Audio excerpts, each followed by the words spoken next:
And hello, everybody. Welcome to Attempts at Governance, episode 226. We're calling this one Metaproposal. And Limo, I don't know if it was the Monday show or the show before. Didn't we call that show Too Quiet? It was awfully quiet. It was awfully quiet for a moment there. Well, that's all changed as it often does. And we have a whack of big, big topics to discuss today. I can't wait to dive in. But we're going to start with the state of the Treasury. And I want you to brace yourself because it looks a little different than it usually does. We are down this week 7.39 million dot. 7.39 million dot less in the Treasury this week than last week. And we're going to get to why that happened in just a second. But as far as the USDC stack goes, we are up 180,000 and USDT is down 1.29 million, bringing that stack to 4.64 million. And the USDC stack, 2.44. That's the state of the Treasury. I'll now throw it over to Funky for the state of the funk. Thanks so much, Jay. The state of the funk is yapping. I am yapping my face off because I do not have to be a DV anymore. So I'm putting on my teacher cap. I'm taking my 5 years of experience in Polkadot and trying to share as much information as I can. Did a thread yesterday about OpenGov. And so just trying to be active and try and put some information out there. Shout out to Pikey. Yeah, he's doing he kind great. of nudged me into it a little bit because I felt that I'm constantly trying to balance my time in a number of different ecosystems because of my work with Global Stake and Lucky Friday, trying to be in many different areas. That also helps because I'm introducing a whole new audience because I do have a lot of followers from other ecosystems and I'm getting more questions about, I'll tell you right now, the 22% on stable coins on hydration is everybody is loving this. We talked about it this morning on Modern Market. The boys always let me jump on and talk about it after the fact and share some extra information. So I talked about how it's baked right into the pallets, no smart contract risk. So just doing my best to educate everybody, and I'm loving it. So thanks so much, Jay. Looking forward to today's show. Honestly, sharing information and bringing other people in is the best, the most satisfying. I have to report real quick. Last night we had our most successful Toronto East meetup ever. Onboarded 5 more people with Wood and Nova Wallet. Basically, what we did is we piggybacked off of a bigger event that had no open bar. So we had the after party right around the corner with the free drinks and food, brought a lot of people in. And the crazy thing is we had people who came to the first meetup onboarding new people with Nova and Wood. Big, big. Anyway, I share your excitement, Funky. Thank you very much. Nice to have you here. We'll now throw it to Limo for a look at refs gone by and maybe a hint at what happened to all that dot. I can tell Funky is a revitalized man with his DV, with his DV gone. So this first one will probably explain where most of that dot's gone. This was a joint proposal from Hydration, Chaos DAO, and Just Ventures on the root track. We spoke about this a bunch. Ref 1501. This was approved, and it is the renewal of Treasury, USDT, and USDC acquisition, which starts a DCA of 5 million dot in on Hydration into USDT and USDC over the course of a year. So hopefully we can start paying people out. Then the rest of them, I have to say, is a bit of a bloodbath, actually. The first one is Iuna. These are all medium spenders, all the ones going forward. So the first one's by Iuna, Ref 1509. This was rejected, and it's for 80,000 USDT for the Substrate Asset Game Engine, or SAGE. We spoke about that a bunch. Then we have Dennis, Ref 1506. This was rejected as well.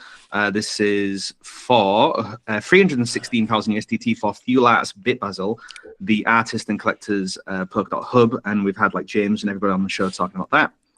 Then we have Sport Stake, Ref 1505. This was rejected, and it was for 272,000 USDC for Sports Stake development and EU market funding. Right. Then I believe this is coming up next. This is PolkaBiz Ref 1504. This was rejected, really down to the wire on this one. Suddenly. And it was for 248,000 USDT overall, but split into 4 payments for PolkaBiz business mentorship and ecosystem support at the PDA and other places. Then we've got Frank Port, who was on the show as well. This is Ref 1500. This was rejected, and it was for 295,000 USDT for a sponsorship of the Porsche Super Cup.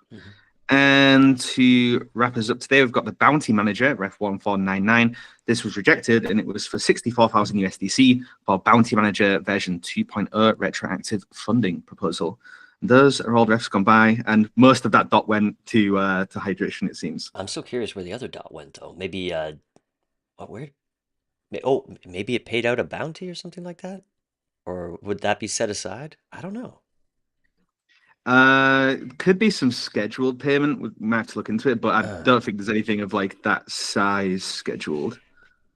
This is worth an investigation. Anybody in the chat who can figure out why, you will receive a 2 dot reward for finding out where that $2 million dot went.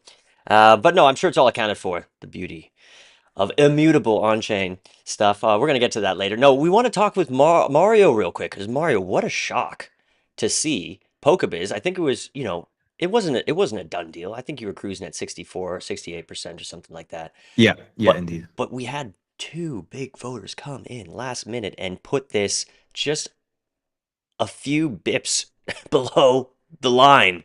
I think you were in sudden death there, and Gonzo. What the hell happened? I have no idea, to Right. be honest. Zero idea. I think,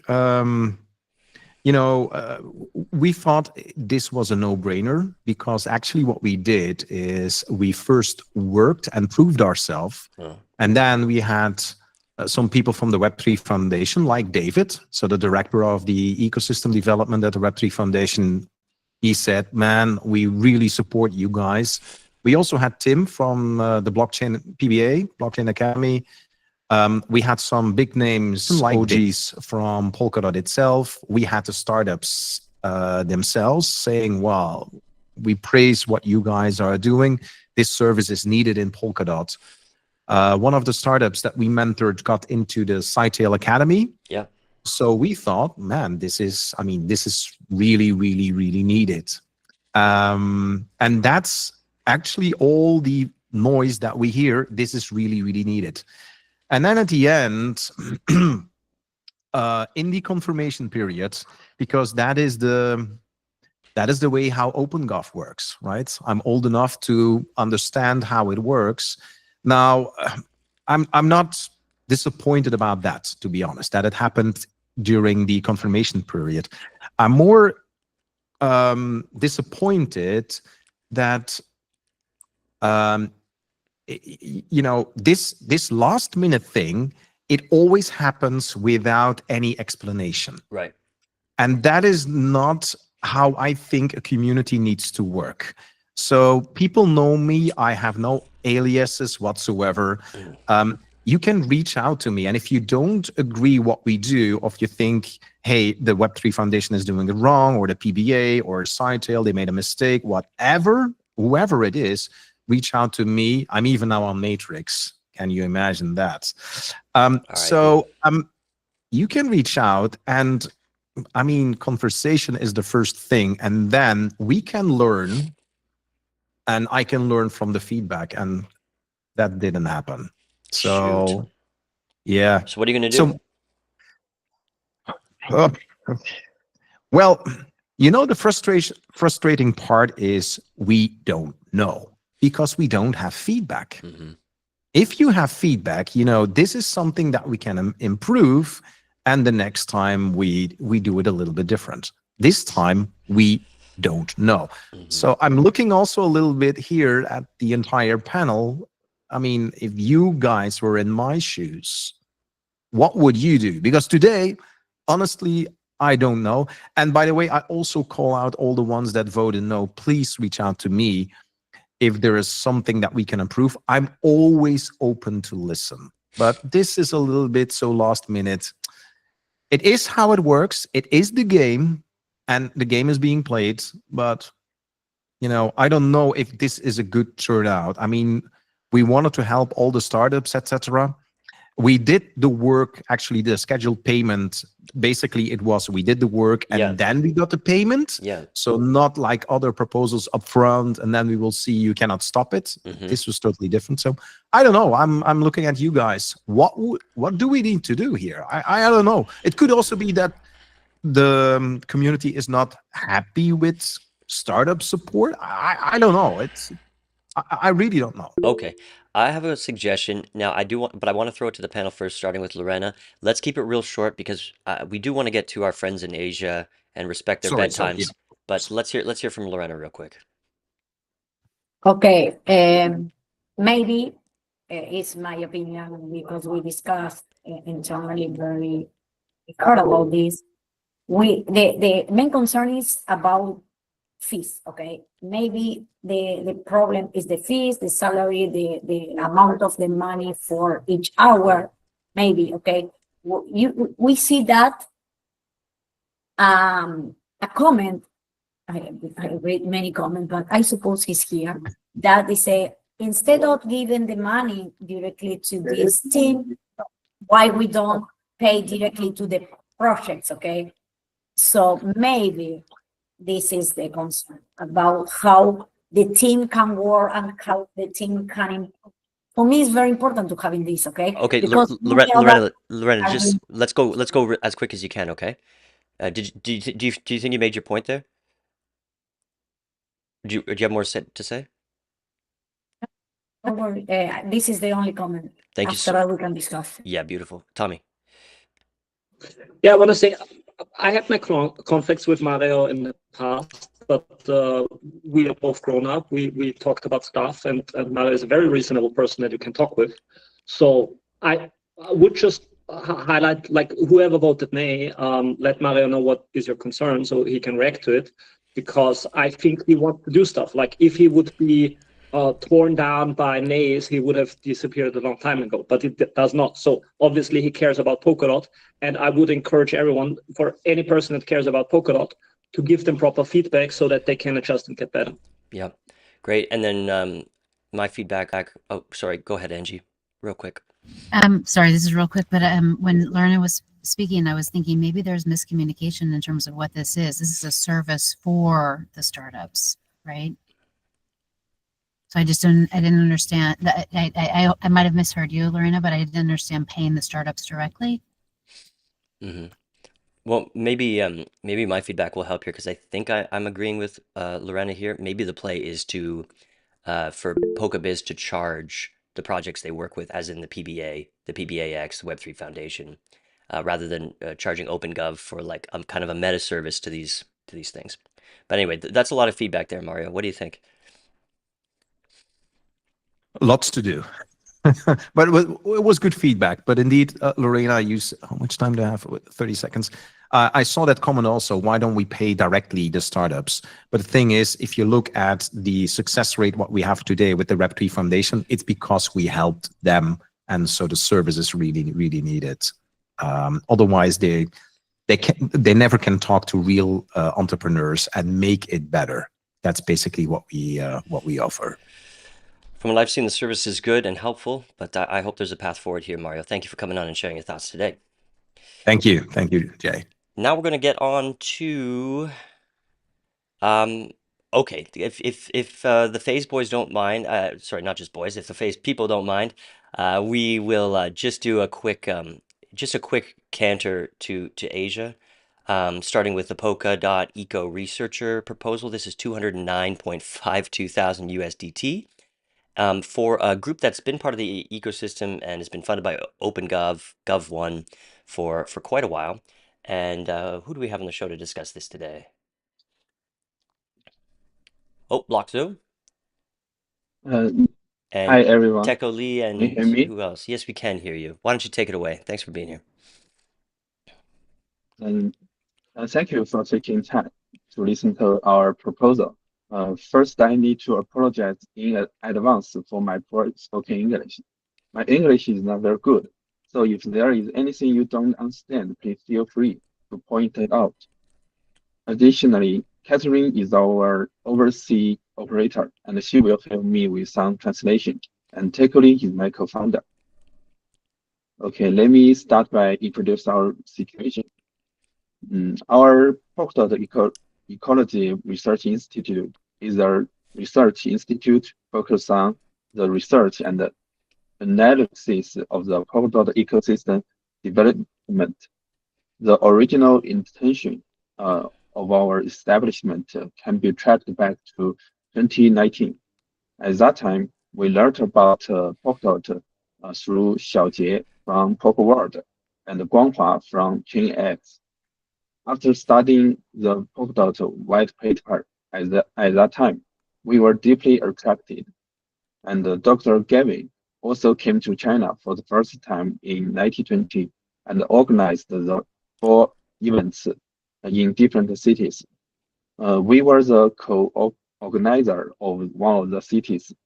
This offline meeting further strengthened our belief in Polkadot. Taking this opportunity, we also helped PolkaWorld establish an early Chinese community of Polkadot and provided some Polkadot-related content. At that time, there was very little content about Polkadot in the Chinese community. We also wrote the first in-depth Chinese analysis report on Polkadot, which received a large number of reposts and reads. In 2020, as Polkadot's technology became more and more mature, we knew that Polkadot's technology was more complex than generic technologies, and the Polkadot ecosystem would be a much larger one. Just understanding the progress of Polkadot was not enough for more users and investors to feel its potential.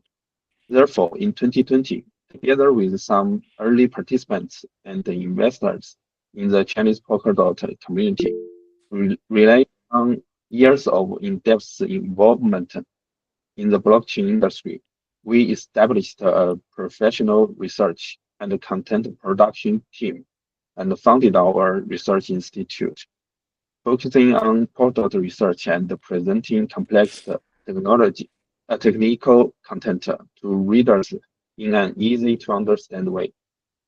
After half a year of working for free, we finally passed the strict Treasury review, gained the recognition of the Treasury councils, and started receiving support from the Polkadot Treasury. Up to now, we've received Treasury support for 8 times. This is our 9th application, which means we are among the first batch of those who got Treasury support, and we've been getting it continuously until now. So far, we've produced over 200 original articles or reports with an average word count of over 5,000 words. We've got more than 20 million views across the whole network. Our content has drawn the attention and the recommendations of many well-known media platforms in the industry in China.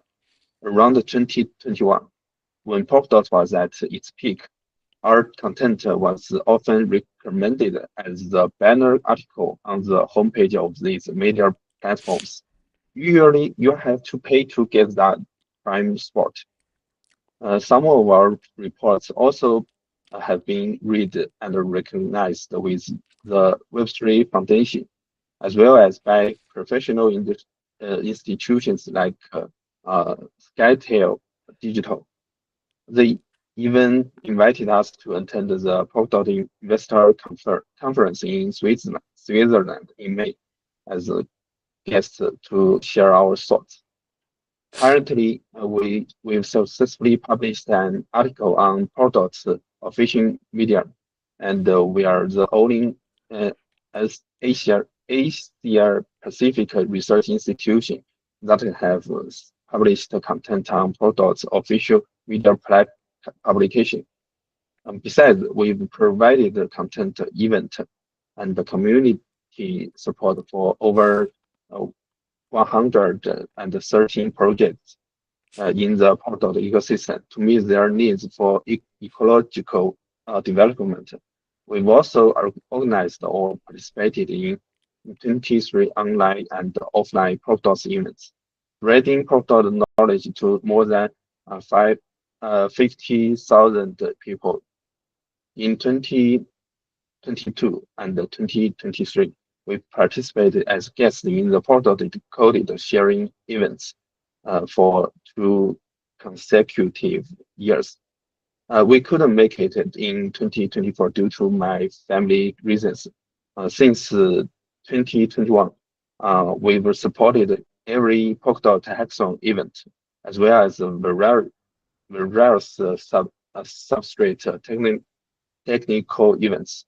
We didn't just participate in events organized within the Polkadot ecosystem. We also took part in many digital economic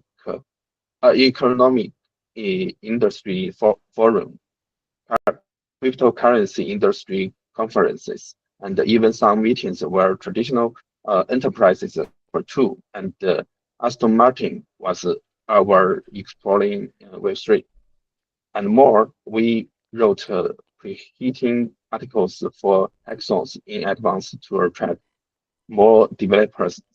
We've even managed to attract more members who were Cardano ambassadors, and we were honored to be judged one of the hackathons. Our aim is to become one of the most influential Polkadot ecosystem research institutions globally. The above are just some of the things we've done. In fact, there's a whole lot more. You can check out our details information through our Treasury application. Thank you. That's amazing. Thank you very much for presenting that. And people in the chat are saying your English is great. So thank you very much for making that effort to be here today. We just have 15 seconds left. There are only 8-minute slots here. But I think that we got a good review of everything that you've contributed to the ecosystem previously. If you would be so kind to come back next week or the week after, because what I would really like to hear is about the impact of this work a little bit more, and also the plans for the future, because this is a forward-looking proposal funding until March 2026. So, I can add some more information about what we have done more, and not just in the articles. Yep. For example, we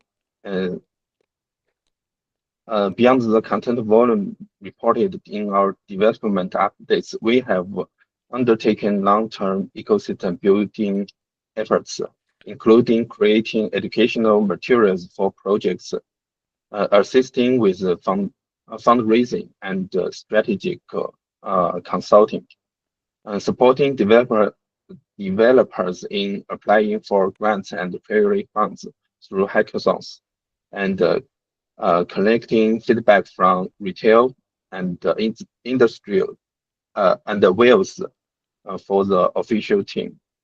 Our most recent strategic development report was even shared on Heritage internal forum, where it was read and highly praised by many Parity and Web3 Foundation members.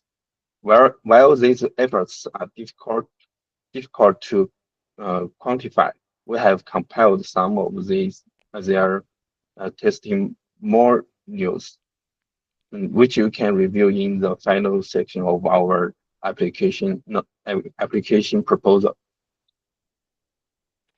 All right. Well, thank you very much for coming and sharing today. That's all the time we have for this presentation, but really, really nice to have you on the show. Thank you so much. Thank you so much. Great. We're now going to move on to, actually, this is a ref that's confirming, but it's been a bit of a wild ride. I don't think we have to get too into it now. I think everybody's on the same page here, but happy to see PolkaWorld Ops and Maintenance Proposal here, Ref 1522, in confirmation. We're marching on the 4-day confirmation period. Some big voters came out in favor for you there, Kristen. And I know you guys are DVs as well, but you haven't really had a chance to participate and share the vision for this ref. So I wanted to give you the floor right now. Yeah, and thank you so much for the support. And I want to say there's a great news for PolkaWorld because, within 2 months, that's going to be our 6 years, anniversary for contributing to PolkaWorld, to Polkadot.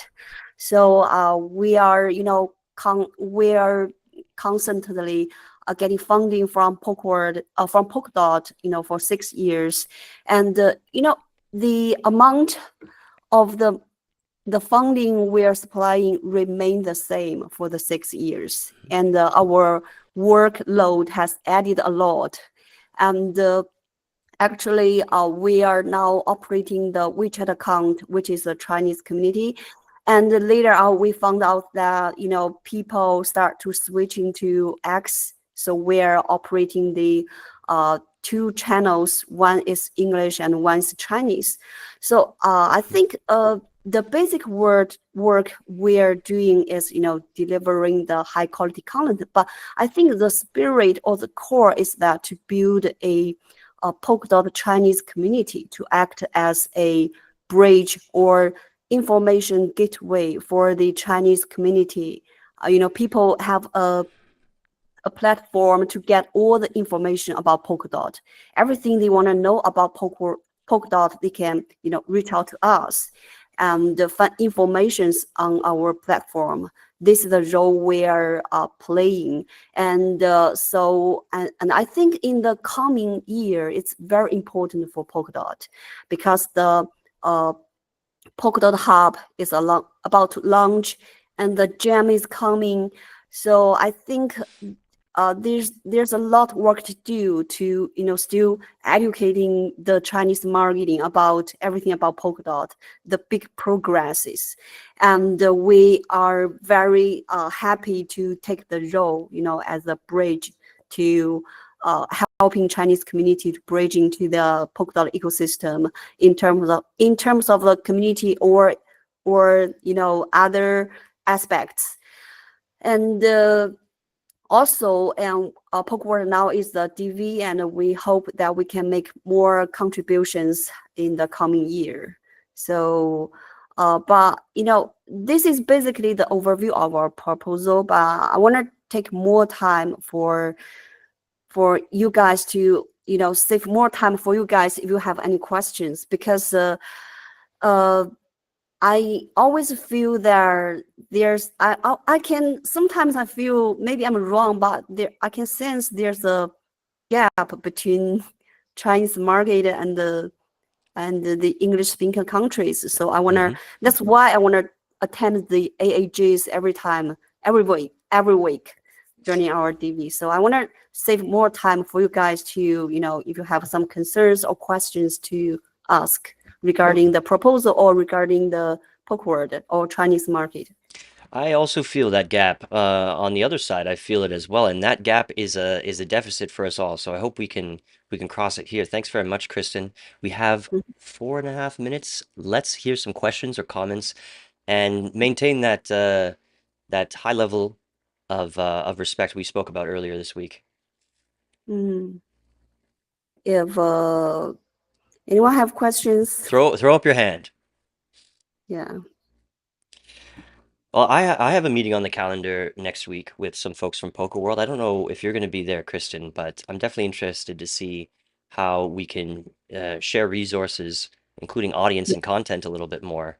Yeah. This is a big opportunity. I see PolkaWorld all the time, taking pieces of content that we make and bringing it to the Chinese audience, and it's so awesome. Yes, we love your interviews, and it's very high quality. And we always we did translate a lot of your videos, and Appreciate that. either I add the Chinese title or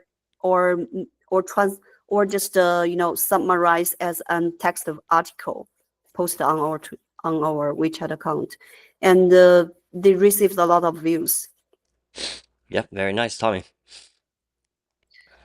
Okay. Yeah, just want to say, every time I was interacting with PolkaWorld, you were acting really professionally, and also every time I was visiting some part of Asia, anyone who ever talked about PolkaWorld only had positive words for you. So I think you're doing the job really good, and so I hope this proposal gets support. Oh, thank you so much. Thank you so much. We are really trying our best to want more people know about Polkadot, because we got the best DAOs, OpenGov, we get the best technology, and we're so advanced. We want more people know about Polkadot. So, Chris, what would you say people in China most care about when it comes to crypto and blockchain and Web3? People in China, I think there's some common interest in Web3. You know, people and any places, you know, people in any places who join the Web3, maybe they have some common interest to seek. But I think I'm not sure other people's what they're thinking about. But for Chinese people, especially for young people's, firstly, it's very promising industry. We can see a lot of opportunities, and yeah, this is the first reason. And the second is, you know, there's a time that government is very supportive for blockchain technology. So that's why people want to jump into this crypto industry, because they can get funding or support from the government. And the third, it is obviously because of the hype, the Bitcoin and the Solana and everything about Web3, and it's about the hype, and it's a totally new area full of opportunities and full of hype, and people think that maybe it's a really new places to explore. The lawyers from Parity that we have every week on our live show, Regulatory Rewind, a common theme they've been talking about is this sort of, I guess they kind of describe how there used to be a bigger difference between kind of the regulatory environment in Hong Kong and mainland China, but they kind of are talking about how things are sort of coming together in a way. Does that ring true over there? Yeah, I think Hong Kong is kind of a gateway of mainland China. Hong Kong is obviously, the vibe is more free, and you can talk trading Bitcoins on the street. And people will introduce you to buy Bitcoins in the bank.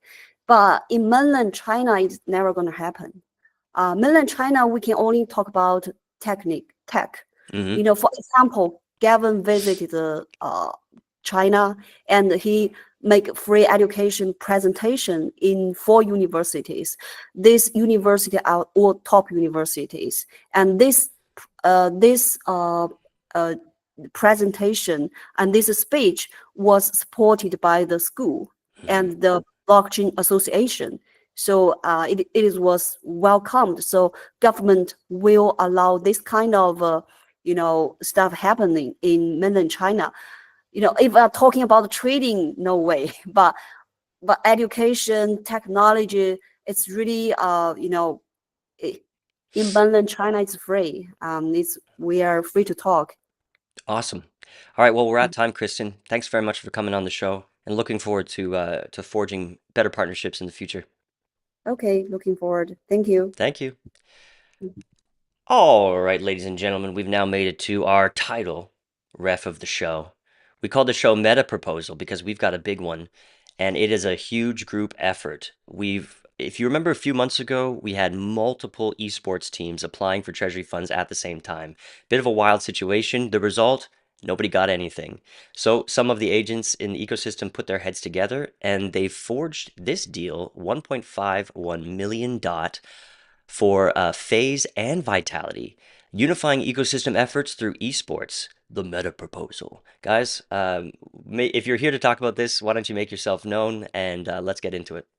We'll restart the timer. Can you hear me well? Yeah, You're okay. a little quiet, but yeah, we can hear you. Okay, let's bump the volume up. So yeah, thanks Jeff for the introduction.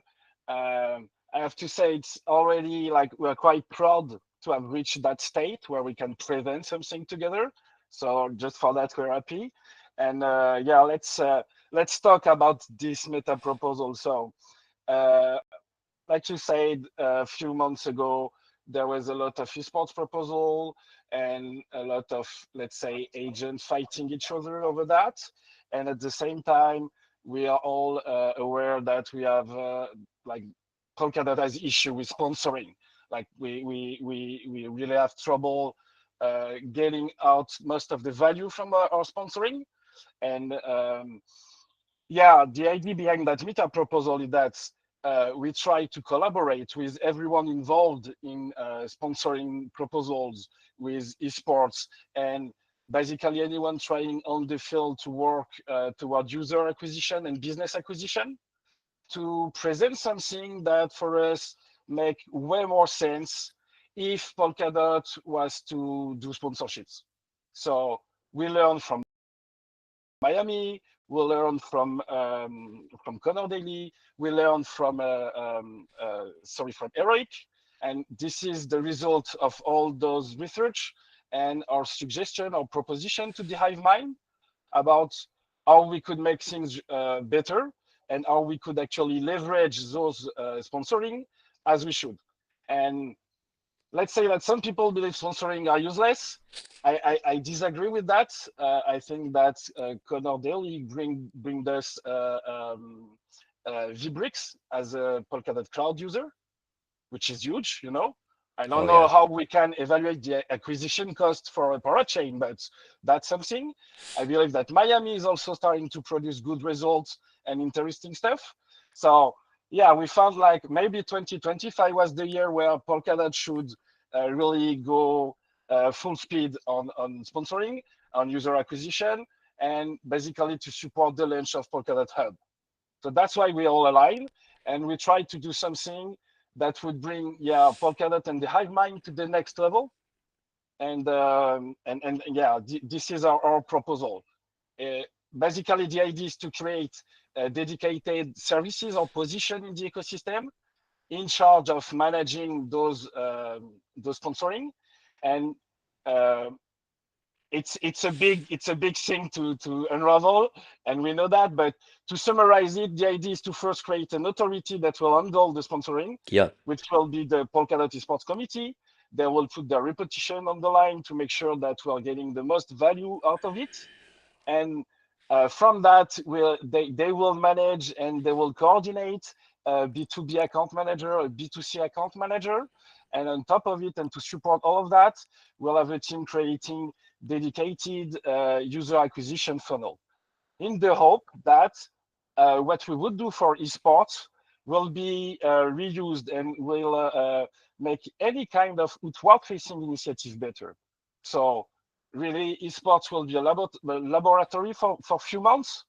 And then we really hope that everything that will be deployed can really increase the value of any kind of events, meetups, pop-ups, anything that is external facing. So that's the main idea of that proposal, is to finally put Polkadot in a place where it can engage new users and acquire businesses more efficiently. So I will now give the floor to Benoit from Brave that will explain to us the everything regarding that onboarding platform, that unified onboarding for a platform, and then it will give the floor to Stringberman. Hey guys, Ben here, CEO of Brave. I don't know if you can hear me well. Yep, we can hear you well. We have about 3.5 minutes left of this. Yeah, okay, I'll be quick. So the idea of this Polkadot onboarding platform, right? It's to continue the work initiated by Distractive, who championed the general onboarding platform through Quest and e-learning, leveraging airlifts, and also to building on the work done by Moonbearer, who also first introduced the concept of an esport focused funnel for acquisition. And this platform will allow to create several funnels and also to start populating a B2B database for the community, right? The main goal is to abstract all the complexity for the user who wants to onboard on the Polkadot ecosystem. And right now, as you might all know, there is like a lot of multiple platforms. They should be like, it's a bit spread, and the user should feel like it's using one and only one. And even if the backend, is different. I don't know if it does make sense, but This isn't a platform to replace all the other entries like the wallets or the official websites, but it's to help connect all of them into one cohesive user journey. And I'll link the forum post from Alex, who summarized it quite well in the Polkadot forum already, if you want to know more. And yeah, I'll give the mic to String. Excellent. All right, thank you. Yeah, so yeah, I think like the main purpose here is that before, when we had proposals that were sponsorships, right, it was a lot up to the sponsored people to find out how they can do engagement with Polkadot. And through doing this, we will be better able to help them and maximize the value for Polkadot. That is the idea. I'm mainly here because I represent the face side of it and like the esports side. And then all of these activations and so on, that is more like the brainchild of other people. But for me, why face is because it's the most well-known esports brand, you know. And we had a lot of success with Heroic. They've been great at reporting, very successful videos, the activations with their map, you know, all great things. And now it's like, but how can we take it to the next level? And with this proposal, we get like the best Counter-Strike team in the world right now with Vitality, right? And we get the most well-known brand name in esports. And that's FaZe. And this price that we have negotiated with these teams, ask anyone who knows anything about esports. It's crazy. So, but I understand it's a lot of money still, right? So, I don't know who wants to talk next, but that's my main points. I think we have 1 more minute. Yep. Yeah, maybe Mara, you want to say a word about the apps that Vitality want to deploy on Polkadot Hub? Yep, sure. Hello, everyone. I'm here on behalf of Elevate Core. So basically, we are taking care of the migration of the Vitality's fan app from Tethos to Polkadot. So that's the main component. It includes the migration of more than 30,000 NFT, 5 collection. And on the other end, we have a big open source part in this proposal, which should allow more technical facilities for other sponsorship proposal to build on Polkadot, basically including other blockchain migration tool, account abstraction, and also how to build a dynamic NFT using the well-known Remark standard. So please have a look at our proposal and let me know if you have any questions. Thank you. And maybe we can just give the final word to Angie. And she will Yeah, be quick. sure. I'll be very quick. I would like to reiterate Counter-Strike, top team in the world, FaZe, top brand in the world. These prices were multiples higher until a bunch of us got together and said, instead of going to Treasury with, you know, kind of whatever these esports orgs want to present, let's pre-negotiate, let's get together, let's get something that actually is competitive in the market so that we can build a sustainable treasury for the future. So that was really the goal. All right. And there we are at time. Very good, guys. Thank you very, very much. I'm looking forward to hearing more about this next week. I assume this is going to be a big discussion, and hopefully we can find something that works out for everybody. Thank you, Jay. Thank you very much. Now, I just want to say real quick, a little off topic, but the Prime Minister of Canada is currently holding a press conference, and there are more people viewing AAG than viewing his press conference right now. And I know we called for high quality of discourse, but I do want to suspend that just for a second to ask Mark Carney and the entire Liberal Party to get wrecked. You have betrayed the Canadian promise that hard work will get you ahead in life, and I wish the absolute worst for you in Monday's election. While I'm at it, I'd also like to ask Tree Pollen to get wrecked. You're really, really messing with me as you do every spring. Back to the high quality of discourse. We have an exciting new discussion on the table here. This is accelerating Polkadot adoption via Inter Miami's fan engagement app. And we have Stuart Scott on the show. Sir, it's very, very nice to see you. Where are you coming from? Where are you? I'm in St. Thomas. I'm down here for a conference. It's not the worst place to do a conference, I'll be honest. It's quite nice. I'm already sunburnt. Being Scottish, it's not my normal temperature. So yeah, it's great to be here and reiterate your points about the Canadian world at the moment. Needs to change. So all Thank the you so power to you much for saying so. So what do we have the timer running here. This is just in discussion phase. Really nice to see a discussion before a ref. What are the key points here that we want to get across to people? Yeah, I'm going to bring up a document. Sure. Literally, give me 2 seconds.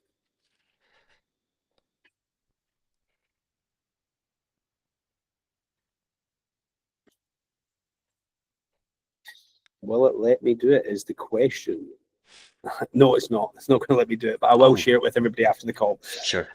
So essentially, we look at this from the basis that Polkadot has taken this incredible position with the Treasury to go and acquire these sports media rights.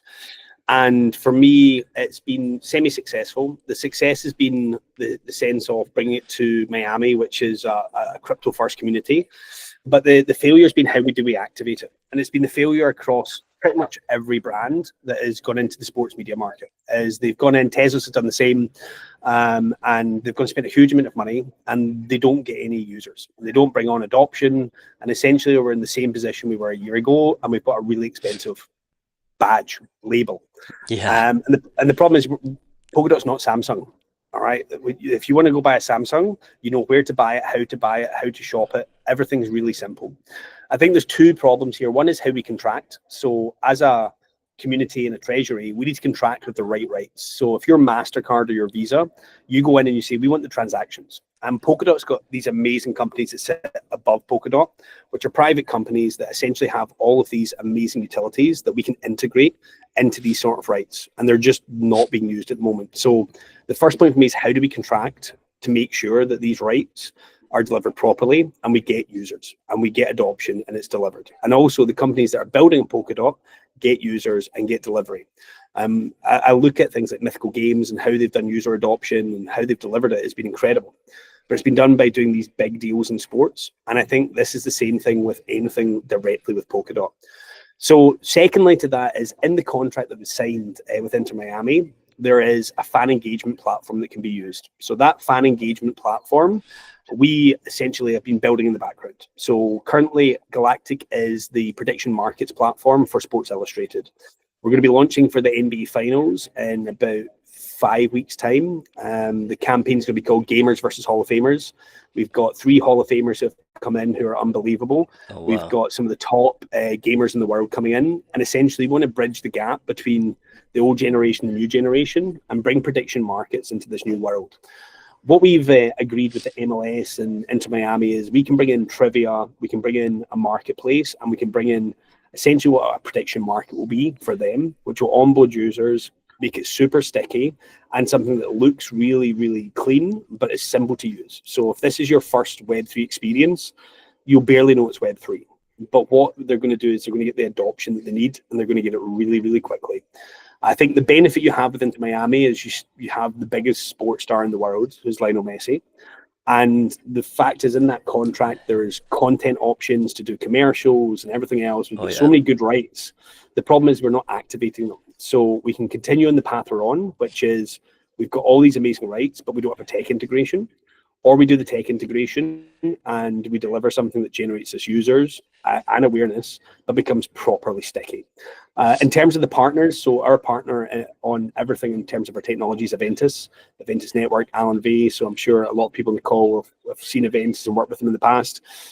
Also one of the biggest shareholders in Galactic. And essentially our mission is to drive adoption and make sure that any money spent by the Treasury is spent in the right place and that we can come back in a year's time and say, guys, this is what we got.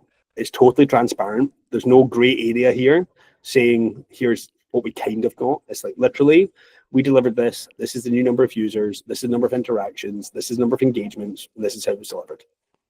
So from my side, happy to open to any questions. What I will do is share a full deck, which has got literally a breakdown of every single app screen.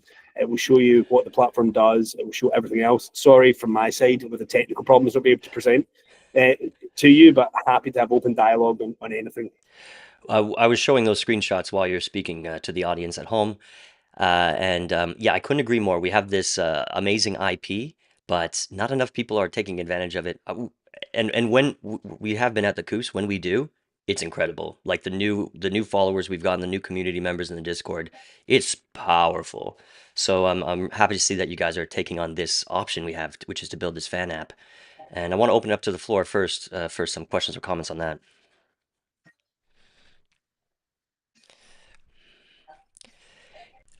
All right. I wanted to ask you, Stuart, I mean, building an app under the MLS empire or whatever you want to call it is probably not so easy. Do you want to speak at all about the process of getting it this far and to the point where you said you're going to launch in 5 weeks? Is that right?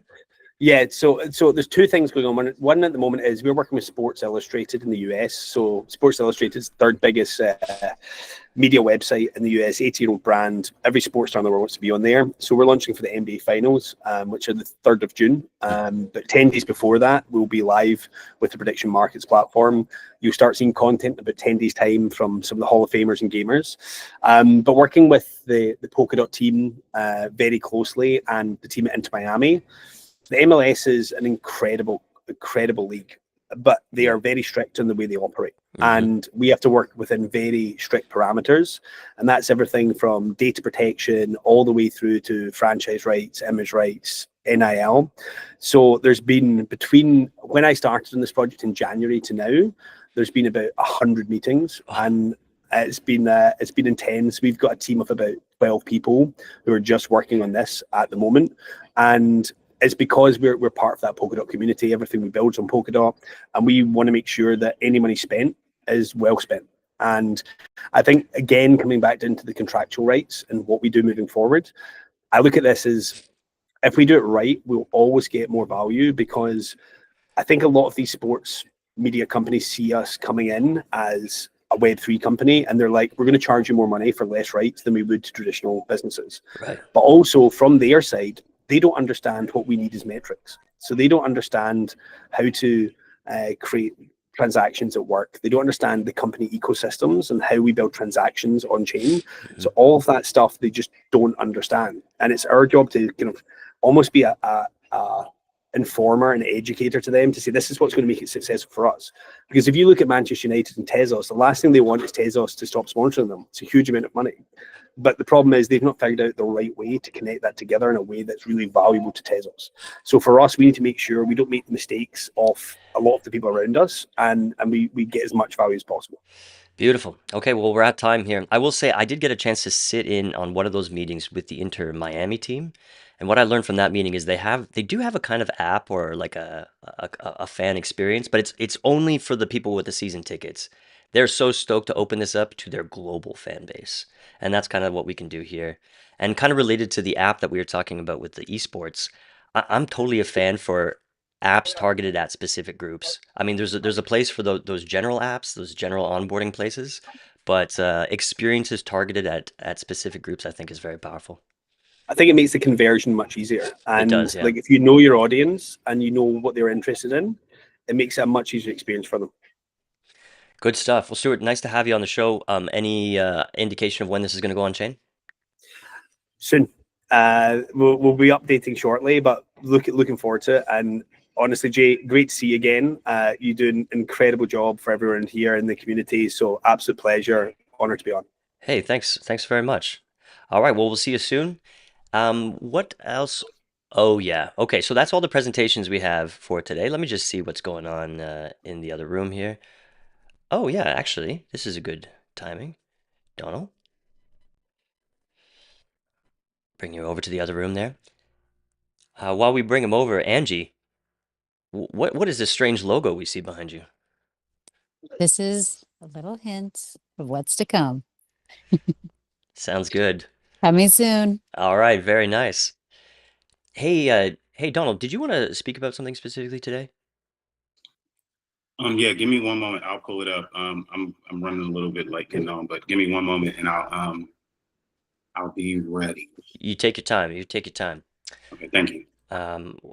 Just while we wait for you, I said a little pre-show there, but Michael, at the meetup last night, we had one of your key building teams at the meetup, and once again they leaked some some apps in development for the Mandala project, and holy smokes, I was totally blown away. This is a mobile experience to onboard the biggest, I think it's the biggest crypto community in Indonesia. Is that right? It is, yep. Yep. Yep. You want to say anything about that, or do we just want to let people know that you and I know something that they don't? Yeah, we know something that everyone else doesn't, but everyone else will know about it very soon. Oh my God. Say less. All right. And I'll just say it's not a Mandala project either. It is a Polkadot project. What I saw.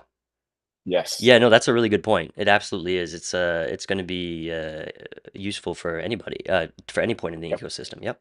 So Donald, you ready here? Coming soon. Thank you, man. Yeah, I'm just grabbing the link for the Luma for the accelerator. Oh yeah. And then I'll be ready. I also messaged Reem to see if she will be coming on. She's the founder of Fractal. Well, you know what? If you want, maybe we could give it a little bit more room. 15 minutes. How's that? Because we do have That's something. more than enough time. So we have something. We have something pretty exciting to discuss here. This is a new ref that just got put up by Mr. Basti of Basti Blocks fame. This is Ref 1536, assigning core time to Excavate and Mythical. This is on the whitelisted caller track, so DVs will not be in play, but currently sitting at 60.7% with, well, just still under $1 million on the board and just entering the decision period here. Limo, I hope you don't mind me tapping into you here to give a little overview of the situation, because it is a doozy, and maybe you can hit us off. Yeah, I mean, we've spoke about this on some previous shows, I think even on Monday's show. Yep. So there's this group that seems to have acquired all of the remaining Kusama cores and Polkadot cores after the interlude period or the renewal period expired. This has had quite an unfortunate consequence of some people forgot to renew, which seems to be Mythical and Excavate on Polkadot. Obviously quite bad. The Mythical especially oh my goodness. didn't renew. So I believe, based on the ref and some chats that I think a bunch of us are in, that there has tried to be some negotiations with these people. They've like said like an amount that seems like rather high for a lot of people. So this seemed to be the best path forward, I guess. I think we can say the amount or no? Yeah, it's 150K. It's in the ref, per, right? per core? So, yeah, for one, yeah. So, yeah, and Mythical needs how many? Just the one, right? To not lose block production, because elastic scaling is not live on Polkadot yet. Yeah. But obviously, yeah, it's quite a key issue, I would say. There are some comments on this ref. People seem a bit 50-50 on it. There's obviously, I think in Koos and stuff and Chaos Style, there's a lot of discussion on, is this a good idea versus like, this is needed for like Polkadot to be a place to do business. So yeah, it's a lot of conversations going on right now on this one. So at the end of the day, we shipped a market that sucked, actually. And what happened is it allowed this, well, you call it a group. That's interesting. I've never heard that. But you say this group basically took advantage of this poor market structure and cornered the market. Now they are the core time baron, and they are, you know, requesting, as you say, $300,000 to solve this problem for these two rollups. Now there is some blame on these rollups, right? Because there is a process of renewing their cores, and you know, at the end of the day, there was some negligence that led to them not renewing their cores. Now, how much of that falls on the team? How much does it fall on us for giving a wretched user experience to our biggest customer, Mythical? You know, it's a pretty dodgy situation. So, what are the options here? Yeah, Lee. Yeah, so just to clarify, so the renewals, I believe anyone on the network can renew. It's like permissionless, but you pay the renewal. So there's a lot of discussion right now, like there's a forum post called, let me find it, April 2025 core time purchase. Like I'm discussing stuff on there. Basti, there's even like a GitHub link to, like we spoke about on the other show, like I think it's like Basti and Brian Chen and Donald Murray talking about stuff, like potential fixes with an OpenGov track. There's also RFC 17, I want to say. I'd need to open Matrix, but the fellowship, like Basti and everybody, is requesting people, like, if you have some like thoughts, please contribute to RFC 17. But to me, it basically seems that there's like 3 options, I suppose. So it's like negotiate with the people that seems pretty unreasonable, or it is you can lease swap, or it's this basically. And what this is actually, I mean, we have cores that aren't on the market, and basically, Basti, as a fellowship member, is suggesting to add 4 cores to the market. So, I mean, just like if there's a shortage of oil, it's like pulling more oil barrels from the ground. But not only doing that, but assigning them to 2 to Mythical and 2 to Excavate, which are the 2 projects that are at risk of being bricked. So pay the Baron $150,000 for each project, or do this lease swap, or do this market expansion, I guess you could call it. So what are the I mean, I can see the arguments for doing this. The argument I've been making is like, let's take care of our best customers. It's our bad for providing a shit experience and a shit market. Let's make this right. Basti went a little further and said that this Baron, he called him a scammer. Now I might say, don't hate the player, hate the game, and we should hate the game. But it does seem a little exploitive. But what are the main arguments against is what I want to know. And but first, let's hear what Michael has to say. If this had been going on for like a year and something like this happened, it might be a scenario where it's too bad, so sad. But because this is like a fairly new pivot, I think like we're always going to have teething pains. So I think the onus is on us to actually do option 3. Let's just fix this scenario and then not let it happen again. Yeah, exactly. Yeah, Lorena. Yes, I already read the proposal. Is very what present many times about this situation, okay? Because could be this situation related with the price, related with someone buy all the core. What about if we are not talking about Excavate and Mythical and was another team, okay? The problem is the team that made a mistake, or the problem is the process that we have to buy the core, okay? Because if not, we can have the same situation in 1 month or in 2 months, okay? The thing is how we solve this. Because this is, okay, we can solve, okay, we include more core for this time. And next time, what will happen? The thing is, we have this situation, we have to solve this situation. Maybe we can fix this. And then the other time, what will happen in the future? We will have the same situation because this is a big problem. It's not this problem only for Mythical or Excavate. Right. The problem is we will have this problem with all the blockchain. We can sell parachain or another project, okay, that want to have core. Yep. Okay. So this how falls. we can solve this? I don't see any answer about that. So this how we can solve. This falls into the argument against which I'm calling the sets dangerous precedent argument, the slippery slope argument, and there's many making this argument indeed. Spectre, let's hear from you. Yeah, exactly. It goes against the free market, because isn't it what we wanted, that core time price will go up and suddenly it's 150,000 each, and basically what guarantees that the next time if there are new well, I mean, I guess elastic core time is going to come in, but what guarantees that next time we won't bail out other projects, and why should we? Indeed. This is another big argument of the top 5 arguments I've seen.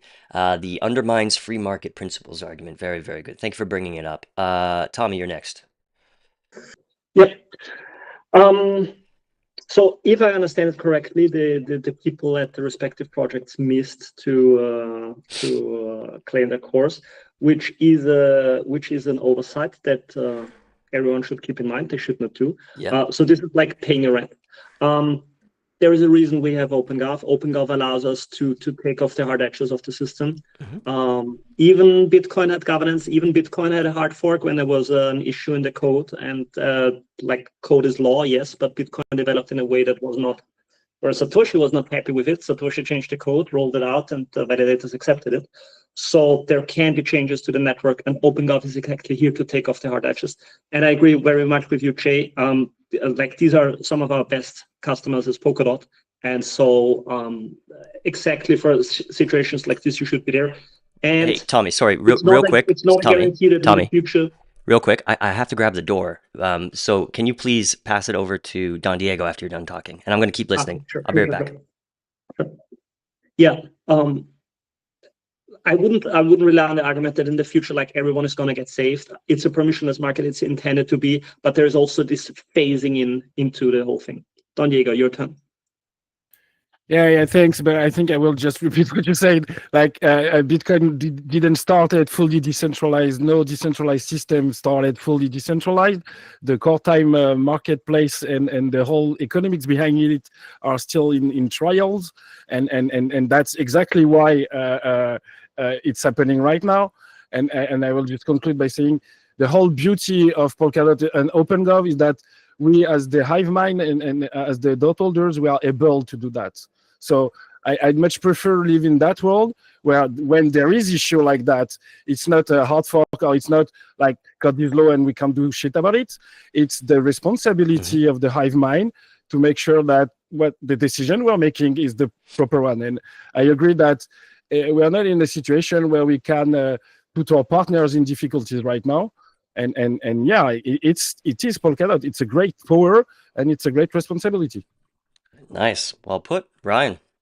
Yeah, I just wanted to chime in and acknowledging the fact that, as everybody said, this was an oversight on the team. Sure, put that aside for a second. It's already difficult to build on Polkadot, right? We cannot turn away the parachains who are here and they're building. What I suggested to Bill in a conversation on X early morning hours is that if there's going to be an auto renewal function, which there already should be, it should be an opt-out process. We know here in the United States, it's very difficult to get people to opt in. There's many psychological studies that show this. What you should have is an opt-out process where it's just automatically going to be renewed and just going to pay for the core time out of whatever wallet that you've connected. And once a team says, I'm not going to be working and building on this parachain or this network anymore, then they can opt out. And that way they're guaranteed to get this core time. And there can still be a free market for other cores as people come into the network and want to actually like build on Polkadot. Sure. But I feel like that's the best solution moving forward, and we just need to find a path forward because we cannot chase away good builders. It's a good suggestion for that larger discussion of how do we fix the market after we get over this this awful obstacle. Limo. Yeah, just to clarify, so there is an auto renew function. So Rada from the Web3 Foundation is writing some documentation, or has wrote some documentation. It's on like a HackMD file at the moment. And I believe that Ben, Hydra Ben, is going to test it on Basilisk to set up the auto renew there. And then I believe it's going to be on the Polkadot wiki. I would say probably it would be better, like Funky saying, if it was like an opt-out thing to like reduce the like demand for people to have to do stuff. Documentation for extremely novel and complicated on-chain systems. Imagine having that. Imagine having that when the features become available. Okay. Good. Michael, you put your hand down. I was just going to say that there has been precedent, not exactly the same, but somewhat similar in the genesis of Polkadot itself. An oversight was made. The system lost a lot of Ethereum. There was a request to look after the project, but it was denied. So it's not like these things can't happen to the best of us. Yep, honest mistake. For those who don't know what happened, we lost a whole bunch of ICO ETH like when we were fundraising in Polkadot. Right. Yeah. Brutal. Yeah, okay, look, I'm gonna say against the arguments that it undermines the free market and then sets a dangerous precedent, I'll say a few quick things. One, I don't think it undermines the free market at all, because as suppliers of this market, it's our right, our prerogative to increase supply whenever we want. Just like anybody who sells anything, you can just sell more if the price becomes too high for your customers, and you put yourself at risk of driving customers away. And then the other thing about the precedent, I never agree with the precedent argument when it comes to OpenGov, because every ref is different. Every ref has a different voter base. So we can put up a ref for social consensus today, and the people who vote on a ref in the future are not beholden to the answer of that particular ref. There's no third-party judge who is determining that today it's unfair because it happened previously. We've done this many times in OpenGov where we just kind of make social agreements that certain things stop, such as top-ups. Remember last summer we said, okay, kind of after this point, we kind of agreed within a few month window, we're not doing top-ups anymore. And yeah, well, that's just what we did. This network isn't Bitcoin. If we want a network that can upgrade, then we need a social layer to find consensus. And when that social layer finds consensus, it's just as valid as the block producers finding consensus. It's part of this system, and we can get rid of OpenGov, but then we'll have to get rid of upgradability and other things like that as well. So those are my arguments against. I'm very much in favor of doing this Basti solution here, but it's really awesome to have this to have strong arguments on both sides, and I can see both sides for sure. Bruno, we want to hear from you. I like the social consensus argument. This reminds me also of like when you're doing software development, you find a bug in the code that one good pattern is to fix the bug and write a unit test to make sure it never works again. So if we think that this is an oversight, I would love for the fellowship that when they find oversights in the protocol, they should also include a fix that will actually go, that will be committed, so that it's fair for everybody, not just Mythical, but all blockchains that are building on Polkadot. Yeah, totally. Yeah, now it's a race. It's like a race to inform everybody how to renew their cores, and then encourage everybody to make sure they do it on time, and then fix the market. And all these things need to happen. And if this does go through, and it happens again, I think, it'll be a different situation, or it won't. Who knows? But that's the whole process of OpenGov. Cool discussion. Anybody else want to say anything to wrap this up? Worth the time. Donald. Well, do you want to say anything about what we're talking about? Because if otherwise, I'm gonna now queue you up for your own thing. Yeah, awesome. All right, Limo. Yeah, wrap us up. Yeah, just again, contribute to RSC 17 and discussions on the forum if you have some ideas on ways to fix this. Seems to be something that needs fixing. My favorite solution so far is the LBP. Yeah, I think that makes a lot of sense. It's like a common DeFi primitive, so seems to be good. There's a lot of other talks about like how renewals get handled. I think somebody raised like maybe there's like a market phase before renewals or something. I think some people are pretty keen on this, the renewal price going more like trending towards the market rate and stuff. So we just need to come up with like what the best solution is, right? Yeah, tell me. Speak up a small amount of respect for the scalper who raised this, because first of all, you raised an issue. So I hope you're not like going out of this net negative, because this is actually important that we get this fixed. Thank you. Yeah, it's totally. I wish they were looking for a $10,000 payout or something like that. It's just it's a little, and this is why it makes me think it's a group, because if it's a group of 10 people and they all want 15K or something like that. But all right. Let's wrap that up, and definitely going to be a big discussion as we carry on with the week. But I do want to give the space to Donald. Sir, welcome back to the show. I think you wanted to talk about this big Polkadot event that you just got funded for through the Events Bounty. Yes. First of all, thank you for allowing me to be on and kind of share the space with you guys. Just to real quick, I don't want to take up too much time. We have partnered with Polkadot, and so during Consensus Toronto, we're putting together a founders and investors brunch, right? And so the goal is to link founders of companies and projects that are working specifically with Polkadot and the associated parachains, right? I don't think we talked about that last week, but working specifically with Polkadot and their associated parachains. The goal is to identify 10 projects that are looking for funding, 10 unique projects that we think founders will find value in or find really interesting or cool and want to hear more about, with the goal of linking founders with funding, right? Like the whole thing is for us to be able to create a space where these startups that are on Polkadot or their associated parachains will have an opportunity to connect with founders that we have already vetted and be able to pitch their projects in that founders funders brunch scenario. And then hopefully the goal is that you get funding, right? The whole purpose of this thing is to help projects get more funding because most projects need funding, right? Whether you're in your startup, whether you need seed, pre-seed, Series A, we have a pretty big network of investors. And so what we're doing to kind of figure out who those, because we'll only have room for 10 projects at the brunch during consensus. And so what we're doing is we've decided to put together what we're calling a fundraising accelerator. I pinned the link to the message board, and then I can send it to anybody else if you want. My email is on here also. And then the goal is to find those projects, right? Kind of vet them ourselves. We're working with Sitel Digital. Michael Naftalev, I believe is how I pronounce his name. One of the analysts with Sitel is helping us out a lot. And so we're using their expertise and their insights, since this is kind of like what they're really focused on, is investing in projects within the Polkadot ecosystem right now. And so we've identified a few projects already that we're connecting with that hopefully will be a part of the top 10.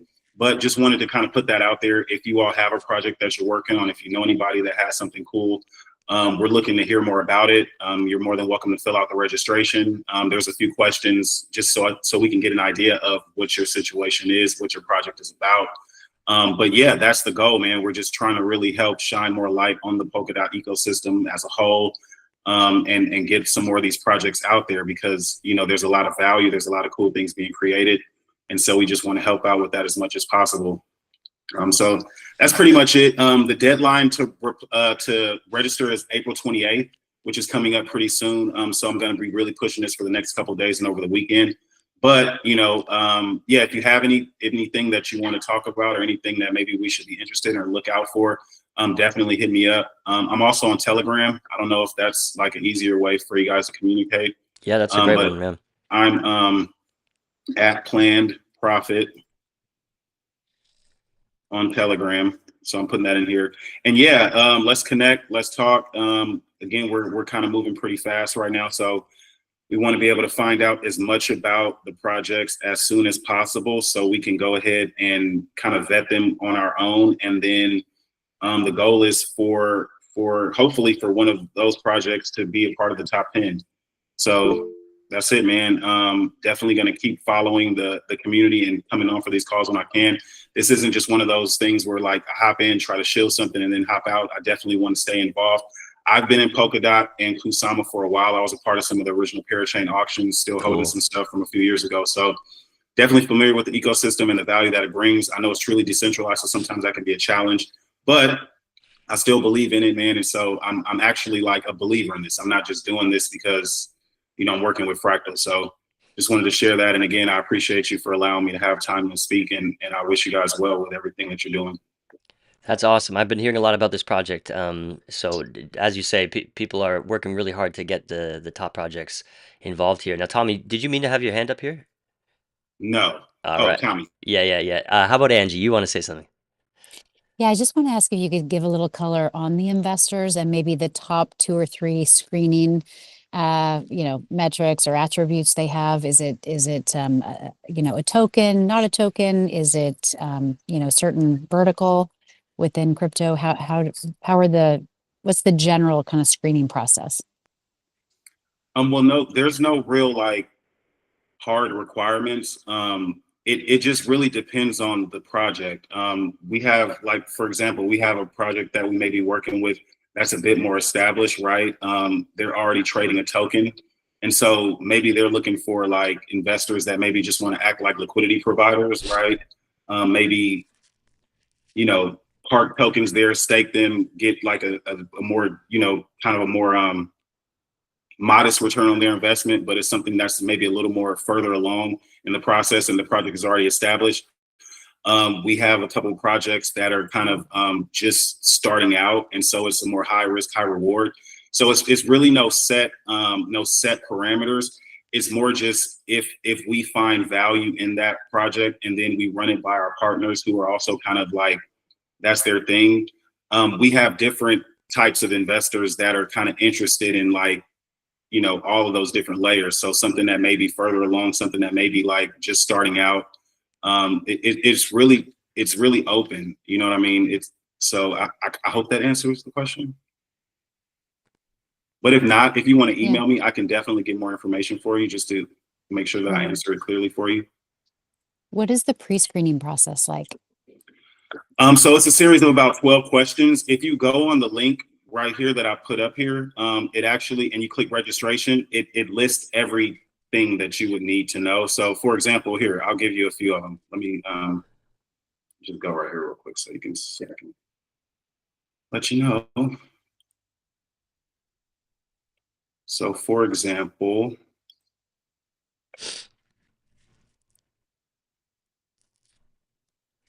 so we're looking for what verticals or industries the startup is in, right? What is the current stage of development? The level of funding that you may be seeking, right? If your project does have a token, sharing those tokenomics or sharing a link to that. Who the competitors are within that vertical and what you may be doing better or differently.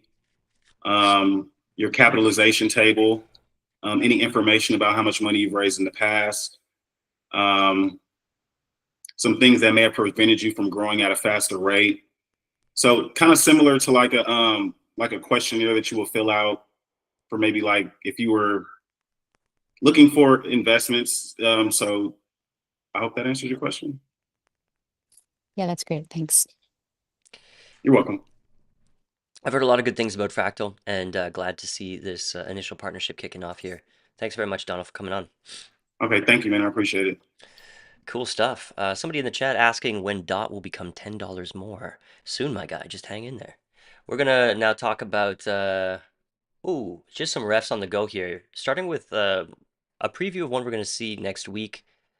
Ingo's going to come on the show. This is for the 6-month extension for the Poke Berlin side. So remember, there's a Berlin side and there was a Dubai side.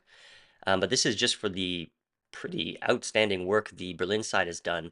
They have a bunch of agreements, handshakes, and they want to turn this into real implementation. Some of them are very, very big. A lot of work in Africa with African healthcare system and ID systems. A little bit of supply chain in there. Got a German project in here. It's all pretty big, pretty impressive to me.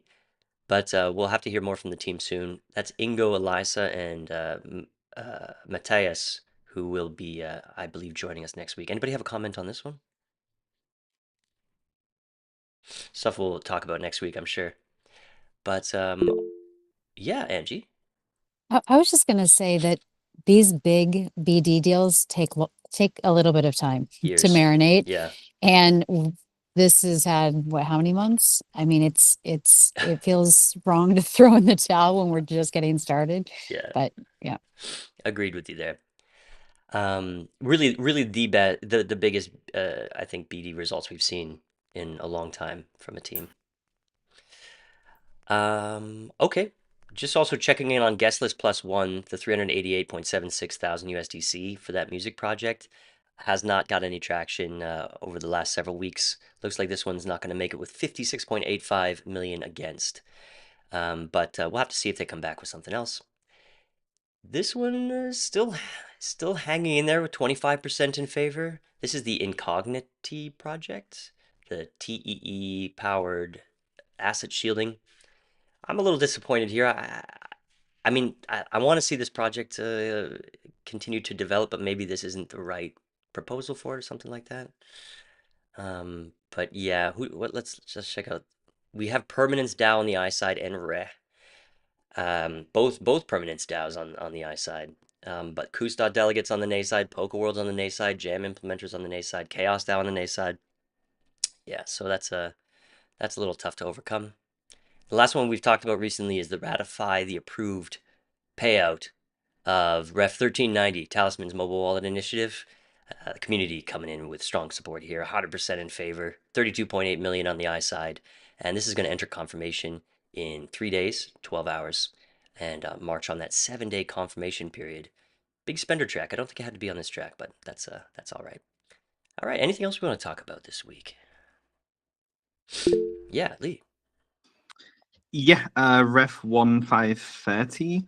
The spamming reward for Amphork. Thank you for bringing it up. Yeah. Yeah, so just to reiterate what we said either last week or on Monday, it was really difficult to find the exact amount that this should be. I think most people agree that the Amfork team deserves some level of payment for this. Yeah. Again, they have not received payment up to now. They did handle tokens to do the spamming on the relay, but they didn't take money for that, right? So it was really difficult.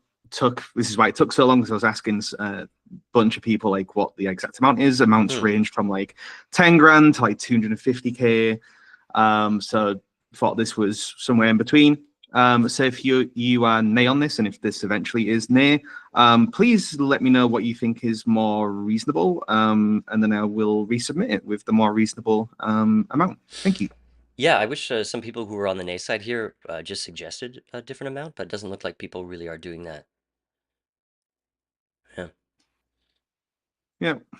It was an amazing project, and a lot of work too. You were saying on Monday, how many hours did they think they were in on this? It's like approximately, it's like 200 plus hours. A lot of like traveling to data centers, a lot of coordination between different parties, getting the idea off the ground, like creating scripts, all this sort of stuff, right? So it's quite an involved effort as well. It definitely deserves something. If this figure is too high, then like I said, just let me know what you think it should be, and we should go again. Nice. Yeah, super fun. Funkatron. I've got to jump in a minute, but last night I submitted 1537 for James and myself for a small tip to Tallahassee. That has kind of caused some consternation. So I figured while I have 30 seconds to explain, I will do so. Most of that revolves around the fact that James was receiving PIF funding, and this wasn't covered by Events Bound and so on and so forth. Because I asked him, like I flat out asked him while we were having lunch that day, like, was this paid for? Blah blah blah.